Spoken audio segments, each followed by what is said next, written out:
자, 이제 정치권 얘기로 넘어가 보도록 하겠습니다. 세계일보 기사 보니까요. 대통령 지지율 얘기, 뭐 여러 가지 또 대통령 지지율뿐 아니라 각 정당 지지율 등 망라해서 조사된 여론조사가 나와 있습니다. 세계일보 이면 보니까 문 대통령 지지율이 34%인데 취임 후 최저랍니다. 내년 3월 9일이 대선이니까 이제 임기가 1년 정도 남았습니다. 1년 채 못 남은 거죠. 그런데 취임 후 최저다.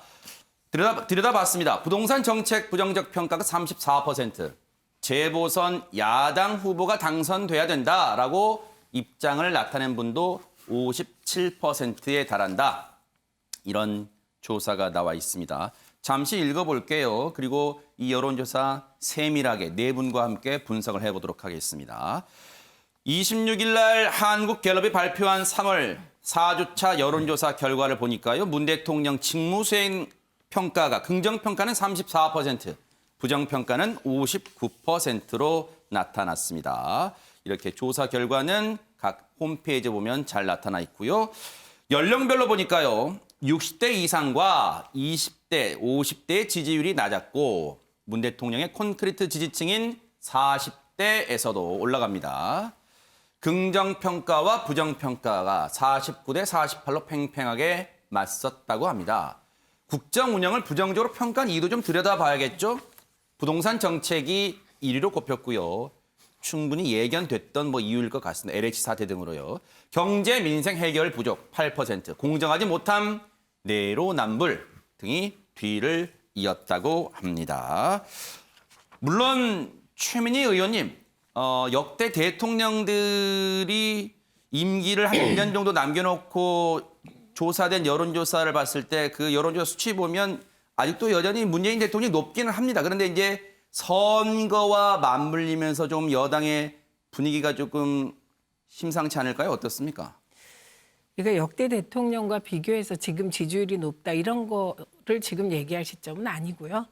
그러니까 집권 여당은 집권 여당 아닙니까? 그러니까 대통령 지지율이 어떻다? 그러니까 뭐 정서적으로 어떻다? 이거 아무 소용없는 말이에요. 야당은 뭐 비판 계속 할 수 있죠. 야당은 반대잖아요. 오포지트 파티라고 보통 얘기하기 때문에 야당은 정서적으로 해도 되고 흔들어도 돼요. 그건 국민이 판단하시는데 저는 지금 청와대나 민주당이 뭐 지지율이 이 상태에서도 높으면 좋겠지만 그런 일이 있겠습니까? 그래서 그런 것보다는 LH 사태를 어떻게 해결할 것인가에 집중해야 된다고 생각해요. 그리고 LH 사태 터진 지가 지금 한 달 넘었잖아요. 훨씬 시간이 됐는데 LH에 대한 분노가 이어진다는 것은 과연 LH 사태를 정확하게 해결하고 있냐. 이걸 점검해야 될 때 아닌가 합니다. 그리고 국회에서 논의 과정에서 핵심이 그거 아닙니까? 국민들의 분노는 3기 신도시 개발 정보를 가지고 LH공사 직원들이 사적 이득을 취한 걸 분노한 거예요. 그런데 그 부분에 대해서 사적 이득 부분을 환수하자. 그럼 그게 공직자 부동산 투기 환수법이잖아요. 소급입법이 안 된다고 결론을 내린 거 아닙니까? 법사위까지. 분노하시는 거예요. 그게 그러면 법률적으로 어떤지 잘 모르겠지만 일부 법률가들은 부진정 소급입법으로 할 수 있다고 주장도 하더라고요. 이 부분은 뭐 잘 모르겠지만. 그리고 이해충돌 방지법 속 시원하게 해결하고 쭉쭉 나가야 되는데 진전이 없단 말이죠. 그러니까 저는 지금 정부 여당은 집권 세력으로서 책임져야 되는 입장이기 때문에 LH 사태에 대해서 국민들이 공분하는 지점에 대해서 답을 줘야 된다고 생각해요. 그리고 기획부동산에 당했다라는 말이 여당 의원 입에서도 나오더라고요. 그럼 그 기획부동산에 대해서 정확하게 타겟형 수사를 하고 있는지 요거를 이제 보면 된다고 생각합니다. 그리고 청와대까지 재보궐 때문에 뭐 어쩌고 이렇게 하면 나라가 되겠습니까? 그리고 그렇게 할 것 같지도 않아요. 그래서 그게 하나 있고 다른 하나는 좀 독특한 현상인데요. 대개 대선을 앞두고 1년쯤 되면 여야가 대권 후보 중심으로 운영이 되죠. 보통 그래 왔습니다. 그런데 지금 여야가 다 대권 후보 중심으로 운영이 되질 않아요. 그건 재보궐 때문이 아니라 당내의 복잡한 사정들 때문에. 그래서 재보궐 선거가 끝나고 민주당의 경우는 당대표 선거와 후보 경선 바로 들어가고 국민의힘 조금 늦게 후보를 결정하거든요. 그러니까 그때 되면 국면이 좀 바뀌지 않을까. 뭐 이렇게 네. 봅니다. 관련해서 여론조사를 분석하는 기사들이 계속 줄을 잇고 있는데요. 조선일보 오면 기사부터 좀 보겠습니다. 조선일보 오면 기사를 보니까 세밀하게 좀 분석했어요. 일자리, 집값, LH에 절망한 20대 반문됐다. 이렇게 분석을 하고 있습니다. 그러면서 부제를요. 여당의 콘크리트 지지층이었던 20대가 등 돌렸다. 그래서 뭐 사실 그런 말도 있잖아. 이 남자, 20대 남성, 20대 여성. 이 남자, 이 여자가 뭐 등을 돌렸다는 기사가 최근에 나오긴 했는데 선거 주요 변수로 부상하고 있습니다. 갤럽 여론조사를 보니까 문재인 대통령 잘하고 있다. 4년 새 94%에서 30%로 급전 직하했다. 공정과 정의 가치에 민감한 세대들인데 조국 사태 기점으로 문 정권에 분노했다. 박원순 성추행, 여당의 2차 가해성 언행에 20대 여성들도 돌아섰다. 그런데 이제 이런 분석은 나오고 있습니다만 한 가지 이제 그런 생각이 듭니다. 오랫동안 기다리신 정미경 의원님께 여쭤볼게요. 그렇다면 이런 반문 정서가 고스란히 야당 표로 다 갑니까? 어떻습니까? 그거는 이제 희망사항일 거예요, 야당에. 제가 볼 때는 그렇게 되진 않을 거예요. 왜냐하면 이제 막상 결과를 보면 그 이번에 그 서울시장 그 선거 결과가 표차가 그렇게 많이 날 것 같지가 않아요. 네, 왜냐하면 일단은 그 반문 정서는 있지만 그렇다고 그래서 그게 나 야당 좋아. 이거로 다 되지는 않을 거거든요. 그다음에 두 번째 포인트가 뭐냐면 그 보궐선거는 보궐선거예요. 그러니까는 투표율이 그렇게 높지가 않을 거예요. 그러니까 반문 정서로 인해서 돌아선 저 20대가 투표장에 안 나갈 확률이 더 높다고 저는 보거든요. 여기도 싫고 저기도 싫고 이런 느낌으로. 그래서 그 결국은 보궐선거는 투표율이 낮으니까 그러면 조직선거가 될 가능성이 되게 높아요. 이거는 선거를 분석하거나 그다음에 선거를 본인이 많이 치러보시면 대강 느낌이 와요. 그러면 조직선거라는 건 뭐냐면 대부분 뭐냐면 그 단체장을 가지고 있나? 그다음에 뭐 시의원을 가지고 있나? 구의원을 가지고 있나? 뭐 이런 이제 분석이 되는 거거든요. 네. 왜냐하면 그분들이 이제 바닥에서 뛰시는 분들이기 때문에 그래요. 그런데 지금 서울을 보면 그 단체장 하나를 빼놓고는 전부 다 사실 90% 이상이 전부 다 민주당이에요. 그러면 시의원도 거의 마찬가지거든요. 그러면 결국 뭐냐? 그 바닥의 모든 이 조직은 다 민주당이 가지고 있다라고 보고 있는 거예요. 그러면 어떻게 보면 지금 야당은 어떻게 보면 이 여론조사는 떠 있는 표일 수가 있어요. 구름 위에 막 떠 있는 표요. 네네. 그게 그냥 탁 찍는 표가 돼야 되는데 아하. 그렇게 되지 않을 가능성이 높잖아요. 그래서 이제 이번에 야당 지금 오세훈 후보는 그 더 조심하셔야 될 것 같아요. 예, 겸손하셔야 될 것 같아요. 네. 왜냐하면 지금 그 반문, 이 정서, 그다음에 정권 심판, 그다음에 정권 견제하겠다는 이 심리가 LH 사건으로 지금 폭발했거든요. 사실은. 그러면 이분들이 그 분노가 이제 투표장까지 가서 찍을 수 있으려면 결국 그거는 오세훈 후보 아니 오세훈 우리 서울시장 후보와 네. 그다음에 야당에게 달려 있잖아요. 네. 그러면 제가 여기서 주문하고 싶은 거는 네. 끝까지 겸손해라. 아하. 예, 끝까지 겸손해야 된다. 네. 그거 말고는 방법이 없습니다. 네. 그래야 국민들께서 감동하셔갖고 투표장으로 가십니다. 지금 하신 말씀은 사실 서울과 부산에서 열심히 뛰고 있는 여야 후보에게 공이 적용되는 얘기일 것 같아요. 지금의 여론조사가 뭐 격차가 얼마다 이것은 지금의 흐름, 현상이지 과연 이게 실제 당일날 투표장으로 향하는 민심으로 직결되느냐? 그건 단언할 수 없다는 겁니다. 관련해서 한겨레도 일면에서 분석을 하고 있습니다. 들여다봤더니 이런답니다. 성난 중도층이요. 정권 심판론으로 대를 붙였습니다. 대이동을 하고 있다. 그러면서 중도 성향의 정권 심판 여론을 지금 보여주고 있습니다. 중도 성향의 정권 심판 여론 보니까 쭉 보세요. 11월 둘째 주부터 쭉 분석을 본 겁니다. 그랬더니 보세요. 3월 4주차에 보니까 이렇게 67%로 급등했고 정권을 유지해야 한다는 층은 입장을 낸 분은 25%. 여긴 중도층만 본 겁니다. 참고로요. 말씀드립니다. 민주당은 당 지지율 보니까 40에서 26%로 일주일 만에 급변했고요. 재보선 정권 심판 67%로 압도적이다. LH 등 여파다. 대통령 지지율도 최저다. 이렇게 얘기를 하고 있습니다. 사실 뭐 앞서도 말씀드렸지만 지금 여론조사는 흐름, 추이입니다. 과연 이게 현장의 투표로 이 표심으로 직결되느냐는 건 또 별개의 문제니까요. 그런데 일단 유영하 교수님, 뭐 한겨레도 일면에 이 분석 기사를 내놓을 정도로 중도층의 움직임이 심상치 않은 것 같긴 합니다. 그러니까 우리나라의 중도층을 좀 더 구체적으로 이렇게 말씀드리면은 그러니까 이념적 접근보다도 저는 상당히 정치 지형적 접근이 중요하다. 그래야지만 중도층이 어떤 사람들인지 우리가 왜냐하면 우리가 중도층을 중심으로 하는 정치 세력이 있는 게 아니잖아요. 뭐 다른 외국도 그렇지만은 그래서 중도층은 한마디로 얘기하면 지금 양 정당이 있지 않습니까? 양 정당에 대해서 안티적인 분들이 많습니다. 네, 그러니까 무당파층이라고 할까요? 그런데 이분들이 평상시에는 이렇게 세력을 형성하고 있다가 선거 시기가 되면은 선거가 가까울수록 이분들이 이렇게 옮겨갑니다. 이동합니다. 뭐 자기가 좋아하는 정당으로. 왜냐하면 자기들을 대표할 수 있는 정치 세력이 없기 때문에 그렇기 때문에 이제 언론에서 중도층이 어디로 갈 것이냐 굉장히 중요하게 보는 거고 선거를 치르는 입장에서 봤을 때도 중도층의 향배에 대해서 그러니까 무당파층의 향배에 대해서 굉장히 아주 면밀하게 검토를 하는 거죠. 네. 근데 지금 한겨레 신문에서 정권 심판으로 이동하고 있다라는 얘기는 실제로 지금 뭐 저도 뭐 바닥 민심도 들어보고 또 언론에서 나온 걸 보더라도 정권 심판론이 아주 대단합니다.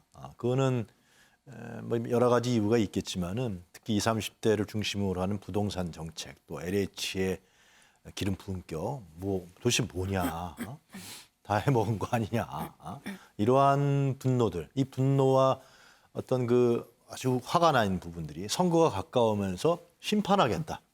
국민들의 주인의식들이 이제는 선거를 통해서 내가 심판하겠다. 이런 부분들이 여론조사에 반영되고 있는 것이죠. 네. 근데 그 여론조사가 뭐 선거 전하고 후하고 다르다 이런 얘기도 있지만은 거의 동일하게 나타나고 있고 지금 경향성도 비슷하고 여러 여론조사 기관에서도 비슷한 수치가 나오기 때문에 한겨레 신문의 정권 심판론 대이동은 저는 맞는 적절한 분석이라고 생각합니다. 네. 그래서 조금 더 말씀 추가드리면은 네네. 더 문제가 되는 거는 지금 민주당이 거기에 더 불을 붙고 있어요. 예를 든다면 박원순 전 시장에 대해서 소환한다든가 일부 정치인이 그리고 그 피해자 기자회견을 하게 2차 가해적 성격들의 정치 행위를 했다라든가 그러니까 국민들이 이 선거는 박원순 전 시장 그 문제로 인해서 다시 하는 보궐선거지 이걸 환기시켜주고 버린 거예요. 그리고 지금 네거티브 공세로 하는데 물론 오세훈 후보라든가 박경준 후보 얘기를 들어보니까 상당히 문제가 많은 그리고 의혹이 상당히 있는 불투명한 후보인 건 분명한 것 같아요. 근데 거기에 대한 집중적으로 하니까 일반 국민들은 당신네들은 뭐야? 도대체 당신네들은 깨끗해? 이런 생각을 하고 있는 것이죠. 또 드러나고 있잖아요. LH 사태에서 부동산 땅 투기한 의원이라든가 민주당의 지방 의원들이 나타나고 있는 거죠. 그러니까 지금 민주당이 취하고 있는 선거 전략과 공세가 저는 지금 얼마 안 남았지만 180도 바뀌어야 된다. 겸손 모드로 가야 되고 정직하게 우리가 우리 때문에 귀책 사유로 인해서 보궐선거니까 우리가 심판받겠습니다. 이러한 모드로 바뀌어야 된다는 겁니다. 물론 네거티브 해야죠. 문제가 있는 것은. 그러나 저변에 깔려있는 부분은 우리는 문제 없어. 그게 아니라 우리도 문제가 많습니다. 네. 그래서 이 심판을 우리가 받겠습니다. 이런 얘기를 전 선대위원장이 해야 된다고 생각이 들어요. 네. 그래야 국민들에게 화난 부분들이 조금이나마 누그러뜨려서 민주당 과거의 지지층들이 선거 투표장으로 갈 수 있지 않을까 생각합니다. 네. 지금 뭐 한겨레 기사 보면 뭐 여러 전문가들 분석까지 실었는데 그런 것 같습니다. 문인철 평론가님. 예. 뭐 재보궐 선거에 이 지금 뭐 주요 거물급 지도부들이 다 총출동하면서 오늘 또 공식 선거운동 이후에 첫 주말이란 말이에요. 아마 총력전을 펼칠 텐데 민심을 제대로 읽고 있는 건가? 여당이 지금 이런 지적도 일각에서 나오는 것 같습니다. 여당 민주당 입장에서는 답답할 겁니다. 흐름상 부인할 수 없는 흐름이 있기 때문에 정권 심판론으로 가고 있기 때문에 어쩔 수 없이 뭐 이제 받아들일 수밖에 없죠. 그런데 왜 이렇게 흐름이 됐을까 보면 앞에서도 우리가 다루었지만 20대들의 이제 반문으로 이렇게 확 옮겨간 거 이제 그게 아닌가 싶어요. 우리가 예전에는요 젊은 층은 청년들은 젊을 때는 진보이고 나이가 들어갈수록 보수화돼 간다. 그게 이제 뭐 꼭 명문화된 건 아니었지만 그런 경향이 있었습니다. 그런데 오늘날 20대, 30대는 성향이 좀 달라요. 어떤 뭐 박영선 후보도 그렇고 또 민주당 의원도 그렇고 독재 뭐 투쟁을 안 해봐서 그렇다. 독재자하고 뭐 경험을 안 해봐서 그렇고 이야기했지만 그것은 비아냥이고요. 지금 20대는 30대는 아주 실리적입니다. 그래서 현상을 봅니다. 그래서 대통령에서 처음 연설을 하셨을 때, 취임 연설을 때 모두가 감동을 받았잖아요. 기회는 평등하고 과정은 공정하고 결과는 정의롭게 할 것이다. 그거 얼마나 멋진 말이었습니까? 그런데 4년 동안 해보니까 전혀 그게 안 맞고 있잖아요. 기회는 정보를 가진 사람만 가져가고 공정은 자기들하고 편한 사람한테만 자기 편한 사람한테만 공정하고 그리고 정의는 자기들은 정의롭고 다른 사람들은 불공정하고 정의롭지 못한 걸로 이렇게 딱 편을 나눠버렸잖아요. 그래서 20대들이 이제 정말 분노할 때는 분노합니다. 30대도 마찬가지고요. 그런데 예전 20대, 30대, 제가 20대, 30대와 다른 것은 예전 20대, 30대는 그것을 운동권을 해가지고 그 운동권을 직업으로 이어갔어요.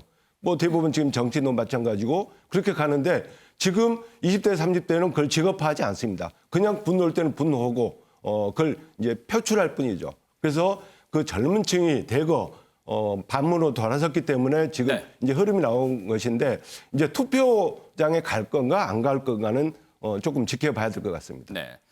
정미경 의원님이 발언 요청하셨습니다. 1분만 드리겠습니다. 제가 2008년도에 이제 선거를 처음 치르면서 정치권에 입문을 했는데요. 이제 지금까지 보아온 대한민국 국민은 참 위대하다라는 생각을 해요. 이건 그냥 정치적 멘트가 아니고 진심으로. 그게 왜 그러냐면 우리나라 국민들께서는요. 참다 몇 번은 참아주시는데요. 끝까지 참질 않으셔요. 그러니까 무기력하지 않아요. 결국은 뭐냐면 심판을 해버려요. 그게 참 놀라운 것 같아요. 그래서 이번에 보면은 성난 중도층 정권 심판론으로 대이동하는 저 한겨레 신문이 정말 저는 잘 봤다고 봐요. 왜냐하면 중도층은요. 자기 스스로 민주당이다, 나는 국민의힘이다, 나는 보수다 다 생각은 하고 있어요. 그런데 뭐냐면 사안별로 반응을 하세요. 내가 아무리 민주당을 지지하지만 이 사안은 이건 안 돼. 추미애 장관 이건 안 돼. 이렇게요. 내가 아무리 보수정당을 지지하지만 이건 아니다. 뭐 이렇게 다 이렇게 생각을 하고 계세요. 그분들이 어느 순간에는 뭐냐면 당을 버리고 사실은 심판에 가세하는 것 같아요. 네. 네. 1분 시간 지켜주셨고요. 최민희 의원님도 발언 요청하셨으니까 1분 아니요, 드리겠습니다. 저는 정의당 할 때 하겠습니다. 그럴까요? 네. 그때 추가적으로 합쳐서 내용을 좀 녹여서 해주신다고 하셨고요. 정의당 얘기가 나올 것을 미리 예고해 주셨습니다. 정말로 감사드리고요. 네. 자, 이런 가운데 지금 한겨레 일면까지는 이제 여론조사를 세밀하게 분석을 했어요. 그런데 바로 최민희 의원님 말씀처럼 경향신문 6면 보니까 이제 정의당 얘기가 나옵니다. 왜 정의당 얘기가 이 순간에 나올까? 여러분 아시는 것처럼 정의당은 이번 재보궐선거에 공천을 하지 않았습니다. 그런데도 왜 정의당이 주목받고 있는지 신문 통해서 분석해 볼게요. 경향신문 6면입니다. 정의당 무공천 표심, 민주당 기득권화돼 있다. 그러면서 전략적 지지는 옛말이다. 사실 정치권이나 전문가분들은 정의당을 표현하거나 일부 국회 상황에서 표를 나눌 때 여당 성향이기 때문에 주로 한편으로 많이 표 계산을 했잖아요. 그런데 이제 전략적 지지는 옛말이다. 이게 경향신문은 보고 있습니다. 서울시장 보선 5% 변수. 5% 변수가 무슨 말이냐? 정당 지지율 여론조사를 해보면 5% 기관마다 좀 다른다면 6% 얻는 데도 있지만 어쨌든 5, 6%를 얻고 있습니다. 그래서 5% 변수 아니냐? 이렇게 부재를 달고 있습니다. 여당 박원순 2차 가해 진보 공약 부재 실망 박영선에 안 쏠린다. 여영국 대표 이번에 새로 대표됐죠. 박영선 오세훈의 투표 큰 의미가 없다. 우군이 되지 않을까 기대했던 민주당은 지금 난감한 상황이다. 이런 얘기가 나오고 있습니다. 이렇게 되면은 최민희 의원님 이번 선거 앞서 뭐 우리 정미경 님도 그 말씀하셨습니다만 지금 여론조사보다는 실제 투표 당일날 보면 정말로 박빙의 차로 승자가 나올 것 같다. 그렇다면 정의당의 표심도 중요합니까? 캐스팅 보트가 됩니까? 아니요. 중요하지 않습니다. 그리고 한 번 더 정의당은 지금 민주당의 전략적 지지했다는 저 말씀하시면 안 돼요. 2010년 선거 때도 노회찬 의원이 나오셔서 그때 꽤 많이 얻었습니다. 그리고 그때 한명숙 전 총리가 후보였는데 오세훈 후보에게 0.6% 졌어요. 0.6%. 그리고 그때 제 기억으로는 노회찬 후보가 한 20만 표 가까이 얻으셨어요. 그리고 그런 그 큰 선거에서 정의당이 대체로 후보를 냈고요.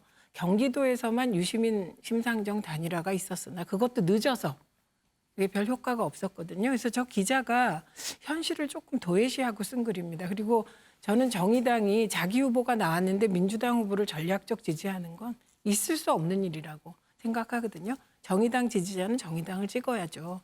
그리고 이미 이 구도는 2016년에 깨진 건데 조금 기자가 현실을 좀 취재를 하셔야 된다 이런 생각이고요.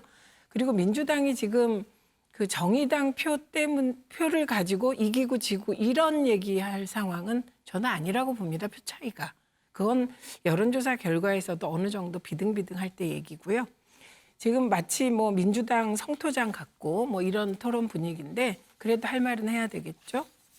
저는 이미 오세훈 후보가 너무 교만하다고 생각합니다. 어제 문재인 대통령 치매 운운 또 했어요. 김종인 위원장이 하지 말라고 했어요. 그랬더니 야당이 이런 말도 못하냐 이렇게 합니다. 그때 김종인 위원장이 그때 막말 금지령 내리면서 붙인 말이 막말 하나에 표가 얼마나 날아가는지 모른다라고 얘기를 해요. 근데 이미 교만해요. 예, 그래서 저는 민주당도 그렇고 국민의힘도 그렇고 선거는 이겨도 어떻게 이기느냐가 중요하고요. 이거의 사례를 보여준 게 2007년 이명박 후보입니다. 크리미널인데 검찰과 언론과 모두의 지지하에 그 당선이 됐지만 결국 감옥 가 계시고요. 저도 어떻게 잘 지느냐가 중요해요. 그러니까 예를 들면 오세훈 후보의 공약이 일주일 안에 재건축 재개발 풀겠다고 했어요. 그러니까 지금 어떤 현상이 나타나고 있냐? 지금 목동 지목했잖아요. 그러니까 그 마포, 목동, 그다음에 상계동, 뭐 그다음에 재건축 예정됐는데 지금 다 들썩거리고 지금 문의 전화가 쇄도한다고 합니다. 그러면 집값이 잡아질까요? 그렇게 하면 20대가 일자리가 늘까요? 취업이 될까요? 그리고 부동산이 안정될까요? 아니거든요. 그래서 저는 그 민주당도 재건축 재개발에 대해서 공적 개발을 하겠다, 안 하겠다 이렇게 명확하게 그 투기는 반드시 근절하고 어떻게 하겠다를 내세워야 되는 시점이다. 그래서 저는 오히려 일주일 안에 재건축 재개발 규제 풀겠다 그 발언이 굉장히 더 걱정이 됐어요. 아, 재건축 재개발이 사실 부동산 폭등의 주범이었거든요, 역사적으로. 그런데 왜 이런 정책적인 걸로 논쟁을 하지 않을까? 뭐 네거티브라고 하시지만 그게 꼭 네거티브입니까? 후보 검증해야죠. 민주당 후보 검증하고 조국 검증하고 다 하는데 그러면 국민의힘 후보는 검증하면 안 됩니까? 그건 검증을 해야죠. 그런데 그거보다 부동산 어떻게 할 건데 이런 핵심 과제에 대해서 불꽃 튀는 여야 간 후보의 논쟁을 보고 싶다. 이게 오히려 더 속마음 아닐까요? 누가 부동산을 안정시키고 청년들에게 집을 줄 것인가지. 네. 지금 글쎄요. 저는 그래서 민주당이 오세훈 후보의 일주일 만에 재건축 재개발 풀겠다는 그 정책 제안에 대해서 토론해 주길 기대합니다. 네.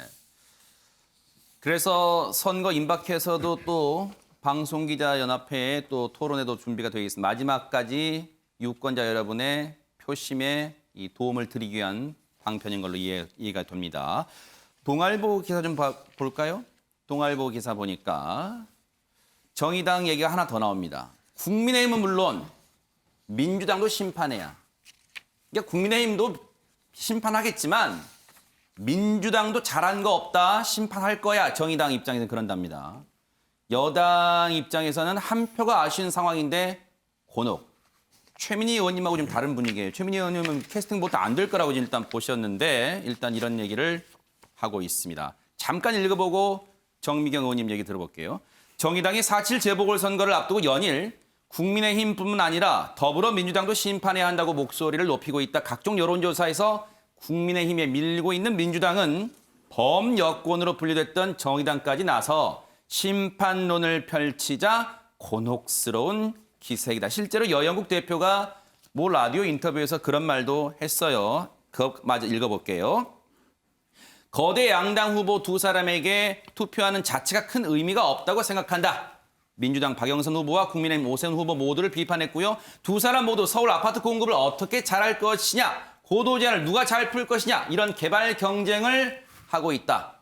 이렇게 평가했는데 평가하기가 50보 100보다 이런 얘기도 아픈 얘기를 하고 있습니다. 정미경 의원님. 네. 그 사안별로 좀 분석을 해보면요. 정의당은 지금 어쩔 수 없이 무공천 결정을 할 수밖에 없었을 텐데 저는 그건 옳다고 봐요. 왜 그러냐면 그 전 대표, 정의당의 전 대표의 그 성추행 사건으로 인해서 지금 무공천 결정이 났는데 공교롭게도 이번 보궐선거는 그 서울, 부산 공이 그 시장, 전 시장의 그 성범죄로 인해서 지금 재보궐선거가 이루어지는 거잖아요. 그러면은 정의당은 무공천 할 수밖에 없는 상황으로 되어 버렸다. 이렇게 보일 수밖에 없어요. 그렇지만 결국 그렇게까지 또 결정을 한 정의당은 저는 칭찬받아 마땅하다. 이렇게 보는 거예요. 그러면 두 번째 사안을 이제 놓고 보면 민주당은 그럼 어떠냐? 사실 지금 민주당이 그 지지율이 굉장히 낮아요. 지금 우리 그 서울시장 그다음에 부산 상황을 보면 지금 민주당이 아무튼 여론조사 상으로 수치가 낮잖아요. 야당에 비해서. 그러면 이때 정의당이 무공천한 건 되게 고마워해야 되는 거죠. 왜냐하면 정의당 표를 일단 흡수할 수가 있잖아요. 정의당 찍으시는 분들이 대부분 민주당을 지지하시는 분들로 전략적으로 가실 수가 있기 때문에요. 그럼에도 불구하고 제가 볼 때 이번에는 그 정의당이 아까 말씀드린 그 성추행이라는 성범죄라는 그 부분에 지금 갖고 있기 때문에요. 민주당도 심판할 수밖에 없는 거예요. 일관성이 있으려면. 그러니까 정의당 입장에서는 국민의힘은 물론 민주당도 심판해야 된다. 이렇게 말할 수 있는 그 어떻게 보면 일관적으로 얘기하고 있다라고 저는 보여져요. 네. 그래서 이번에 민주당으로서는 곤혹스러울 수밖에 없을 것 같아요. 네. 만약에 정의당이 후보를 내고 민주당하고 단일화를 하면 가장 좋았겠지만 지금 그렇지 않고 처음부터 무공천을 해서 이런 방식, 무공천의 방식이 그 성범죄로 인한 그런 거였기 때문에 제가 볼 때는 민주당이 힘들어할 수밖에 없다. 이렇게 분석을 합니다.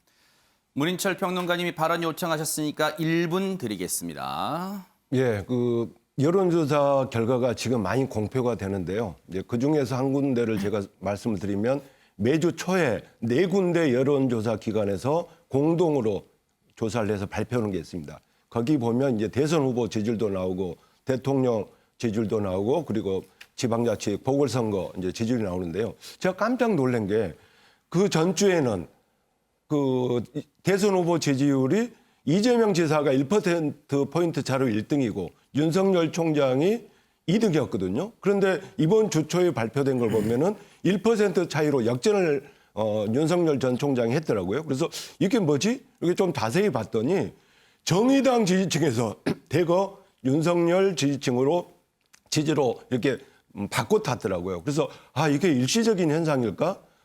민주당에 대한 반발 또 대통령에 대한 어떤 그 실망 그러한 것들이 대선 후보 지지율에 있어서 윤석열 총장에게 갔을까? 그렇게 생각했는데 또 지금 서울시장 이렇게 선거 이렇게 보니까 정의당 분위기가 만만치 않습니다. 예전에는 상상도 할 수 없었죠. 정의당에서 국민의힘을 지지한다? 그건 상상을 할 수 없었는데 네. 지금 그런 흐름들이 나타나고 네. 있는 것 같습니다. 1분 지켜주셔서 감사하고요. 최민희 의원님 발언 요청하셨으니까 1분 드리겠습니다. 예, 근데 그 정의당에 대해서는 저희가 잘 알겠죠? 인맥으로도 잘 알고. 근데 정의당이 선거에서 민주당에 도움 주는 일은 거의 없습니다. 그리고 2012년에 이미 이제 연대나 이런 건 깨졌고요. 각자 도생 같고. 그다음에 원래 이제 왼쪽 오른쪽에 극단적인 극과 극은 통하는지 사실 과거 민주당 출신들이 민주당 온 적 없습니다. 그분들 다 지금 국민의힘에 그 주변에 있죠. 예를 들면 선호련 했던 김문수 전 의원이나 이재호 전 의원이 전부 민중당입니다. 그게 이제 소위 진보 정당의 맥이거든요. 그래서 약간 그래서 그 진보 정당 쪽을 지지하는 분들은 성향이 되게 분포가 다양해요. 그래서 그중에 사실 박근혜 지지자도 있습니다. 이명박 지지자도 있거든요. 그래서 저렇게 일률적으로 얘기하는 게 이제 다 깨진 상태라 저는 조금 그 부분에 대해서는 이견입니다. 네. 네, 정미경 의원님. 네. 그 사실은 정의당이 지금 저렇게 얘기하는 그 입장에서 보면요. 민주당이야말로 이번에 그 보궐선거에서 재보궐선거에서 후보 내지 말아야 돼요. 왜냐하면 성범죄로 인한 거기 때문에 그때 당시에 그 당원 당규에는 후보 내지 않겠다고 했잖아요. 그러면 그 일관성이 있으려면 사실은 후보를 내지 말았어야 돼요. 근데 지금 후보를 냈잖아요. 그러니까 정의당이 절대로 민주당을 이번 선거에서 지지할 수가 없는 겁니다. 네. 아니, 네. 그러니까 저 얘기를 자꾸 하시는데 저는 이 얘기를 자꾸 하는 것이 이미 민주당은 타격을 받았습니다. 이 모든 것으로. 그게 이제 지지율로도 나오고 있어요. 근데 저는 좀 이상한 현상이 있는 게 피해자를 옹호하면 2차 가해가 아니고 박원순 시장을 옹호하면 2차 가해다. 이 논리는 동의가 안 돼요. 왜냐하면 피해자를 불러내는 것 자체가 다 2차 가해 범위에 들어가거든요.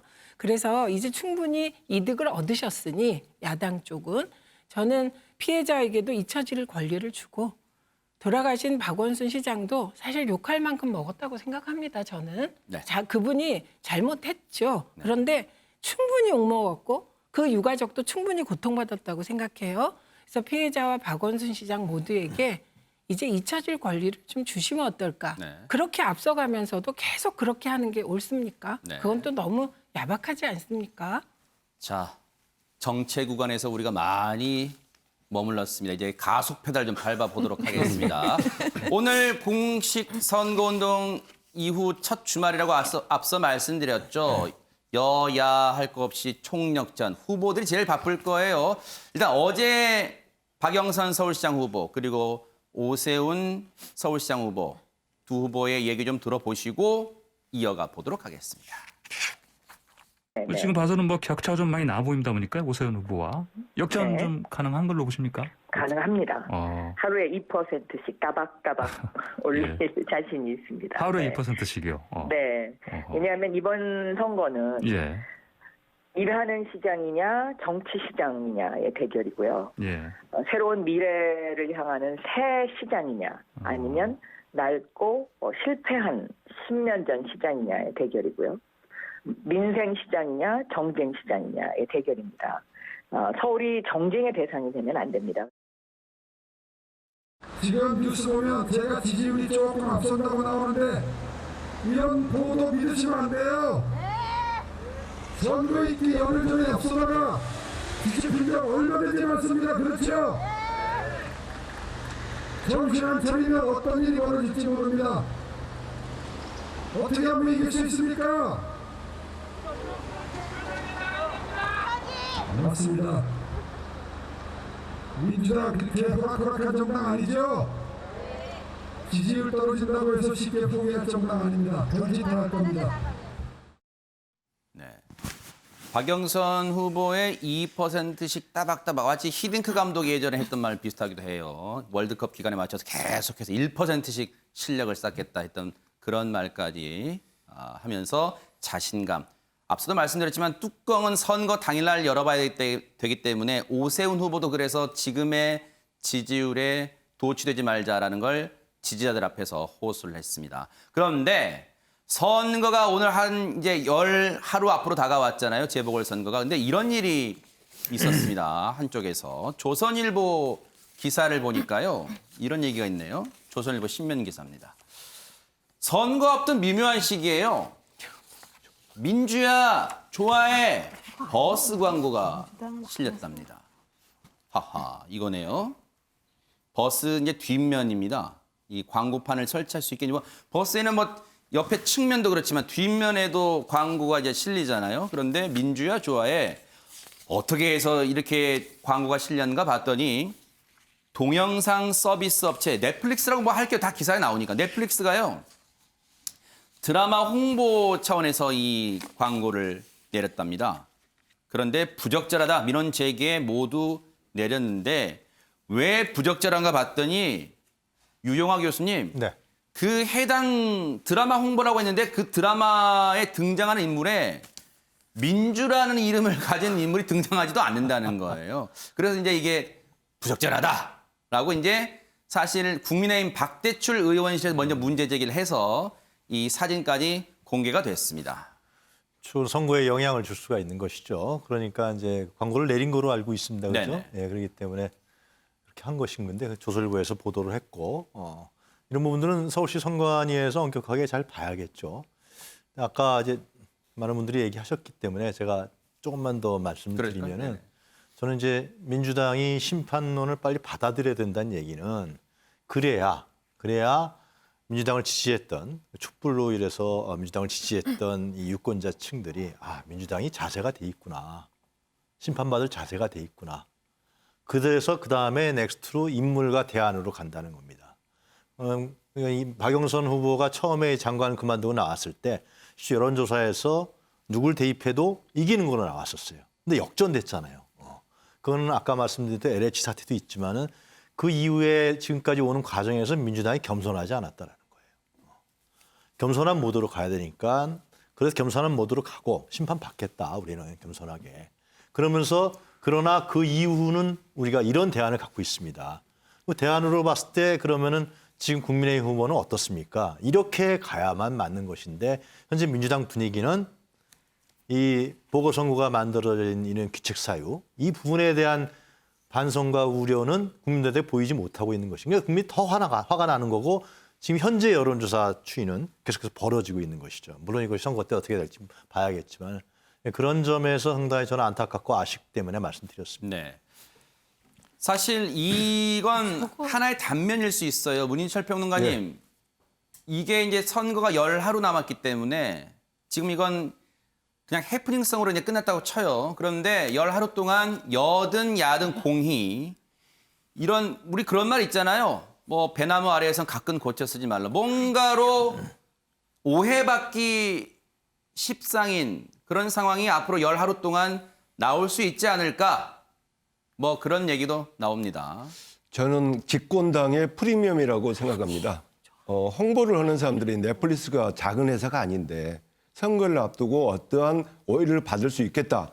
그걸 알 수 있거든요. 상상을 못 온다면 홍보 담당이 아니죠. 그리고 등장인물에도 없는 민주라는 표현을 써가지고 하는 것은 어떤 그 의도성이 있지 않았나 의심받기에 충분합니다. 그리고 버스 색깔도 봐보세요. 공교롭게 파란색이에요. 파란색 그런가요? 바탕에 네네. 민주야 좋아해. 그러니까 그것은 당연히 오해를 받죠.